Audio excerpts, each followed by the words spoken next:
नमस्कार, मैं संजय दुबे, माँ शारदा धनराजी देवी इंटरमीडिएट कॉलेज दमनपुर भदोही से। आज मैं कक्षा 10 का धनुष भंग शीर्षक पाठ पढ़ाऊँगा, जो कि रामचरितमानस तुलसीदास द्वारा रचित रामचरितमानस के धनुष भंग नामक शीर्षक पाठ से अवतरित है। देखिए, यहाँ लिखा हुआ है, उदित उदयगिरि मंच पर रघुबर बाल पतंग, बिकसे संत सरोज सब हर्षे लोचन भृंग। तो यहाँ तुलसीदास जी कह रहे हैं कि उदित उदयगिरि मंच पर, उदयाचल रूपी मंच पर भगवान राम बाल सूर्य के समान उनका जो है आगमन हुआ है। विकसे संत सरोज सब हर्षे लोचन भृंग, कि उनको देखकर संतों के मन रूपी कमल या संत रूपी कमल खिल उठे और उनके नेत्र रूपी भंवरे हर्षित हो गए। अर्थात यहाँ जो है ये कहा गया है कि श्री रामचंद्र जी जिस प्रकार मंच पर आते हैं, जैसे कि उदयाचल पर बाल सूर्य का आगमन होता है, बाल सूर्य की शोभा निराली होती है, उसी प्रकार श्री रामचंद्र जी की शोभा उस समय जो है निराली थी और उनको देखकर संत रूपी कमल खिल उठे और उनके नेत्र रूपी भंवरे हर्षित हो गए। आगे देखिए, लिखा हुआ है, नृपन केर आशा निशिनासी, बचन नखत अवलीन प्रकाशी, मानी महिप कुमुद सकुचाने, कपटी भूप उलूक लुकाने, भय विशोक कोक मुनि देवा, बरसहि सुमन जनावहि सेवा, गुरुपद बंद सहित अनुरागा, राम मुनिन सन आयसु मांगा, सहजहि चले सकल जग स्वामी, मत्त मंजुबर कुंजर गामी, चलत राम सब पुर नर नारी, पुलक पूरि तन भये सुखारी, बंद पितर सुर सुकृत सम्हारे, जो कुछ पुण्य प्रभाव हमारे, तब शिव धनु मृणाल किनाई, तोरहु राम गणेश गोसाई। यहाँ श्री रामचंद्र जी जब तक मंच पर नहीं आए थे, तब तक जो है वहाँ बड़े बड़े राजा अपने बल पर अभिमान कर रहे थे। तो वहाँ तुलसीदास जी कह रहे हैं, निपन केरी आशा निशिनासी, कि राजाओं की आशा रूपी रात्रि नष्ट हो गई है। बचन नखत अवरीन प्रकाशी, उनके बातों की पंक्तियाँ जो है प्रकाशहीन तारों के समान हो गई हैं। मानी महिप कुमुद सकुचानी, घमंडी राजा, मानी महिप कुमुद सकुचानी, घमंडी राजा पुष्प के समान जो है मुरझा गए हैं। कपटी भूप उल्लू के लुकाने, कपटी राजा उल्लू के समान छिप गए हैं। भय विशोक कोक मुनि देवा, कि देवता और मुनि रूपी चकवे शोक रहित हो गए हैं। बरसहि सुमन जनावहि सेवा, वे फूलों की वर्षा करके अपनी सेवा भाव को प्रदर्शित कर रहे हैं। गुरुपद बंद सहित अनुरागा, कि श्री रामचंद्र जी प्रेम पूर्वक अपने गुरु के चरणों की वंदना करके एवं वहाँ उपस्थित मुनिगणों से आज्ञा लेकर मंच की ओर बढ़ते हैं। सहज ही चले सकल जग स्वामी, श्री रामचंद्र जी सहजता पूर्वक मंच की तरफ बढ़ते हैं। मत्त मंजुबर कुंजर गामी, जैसे एक श्रेष्ठ और मतवाला हाथी झूमते हुए चलता है, उसी प्रकार इस संसार तीनों लोकों के स्वामी मंच की तरफ बढ़ रहे हैं। चलत राम सब पुर नर नारी, पुलक पूरि तन भये सुखारी, इस रामचंद्र जी को देखकर चलत राम सब पुर नर नारी, यानी श्री रामचंद्र जी को चलते हुए देखकर, मंच की तरफ बढ़ते हुए देखकर नगर के स्त्री और पुरुष सब लोग पुलकित हो गए, अर्थात प्रसन्न हो गए।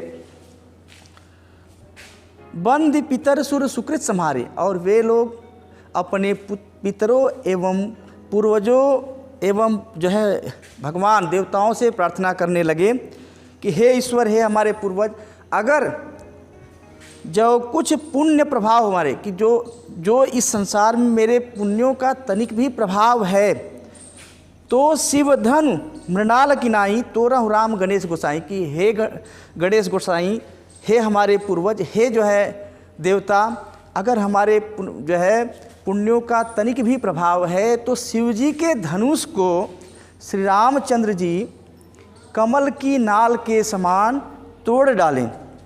देखिए, आगे लिखा हुआ एक दोहा है, राम ही प्रेम समेत लख, सखी न समीप बुलाए, सीता मातु स्नेह बस बचन कहें बिल खाए। तो यहाँ जो है राम ही प्रेम समेत लख कि जो है श्री रामचंद्र जी को प्रेम पूर्वक देखकर सीता की माता अपनी सखियों को बुलाती हैं और रोती हुई स्नेहवश कहती हैं, सखी सब कौतुक देख निहारे जेव कहावत हित हमारे। को न बुझाए कहें गुर पाही ऐ बालक असि हठ भल नाही। रावण बाण छुआ नहीं चापा हारे सकल भूप करिदापा। सोधन राज कुंवर कर देही बाल मराल की मंदर लेही।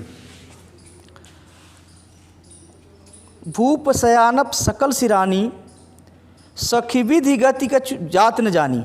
बोली चतुर सखी मृदुबानी तेजवंत गणि तेजवंत लघु गणीय नरानी। कह कुंभज कह सिंधु अपारा सोसेव सुजस सकल संसारा। रवि मंडल देखत लघु लागा उदय तासु त्रिभुवंतम भागा। देखिए यहाँ दोहा संख्या 2 राम ही प्रेम समेत लखे। तो राम को प्रेम पूर्वक देखकर सीता की माता अपनी सखियों को अपने पास बुलाकर प्रेम पूर्वक रोती हुई कहती हैं, सखी सब कौतुक देख निहारे जेव कहावत हित हमारे। हे सखी, यहाँ जितने लोग भी आए हैं वे जो हमारे सगे संबंधी जो है कहलाने वाले हैं वो यहाँ सब आश्चर्य देखने आए हैं। को न बुझाए कहें गुरु पाही। कोई इनके गुरु विश्वामित्र को भी नहीं समझा पा रहा है कि इन बालकों का ऐसा हठ उचित नहीं है।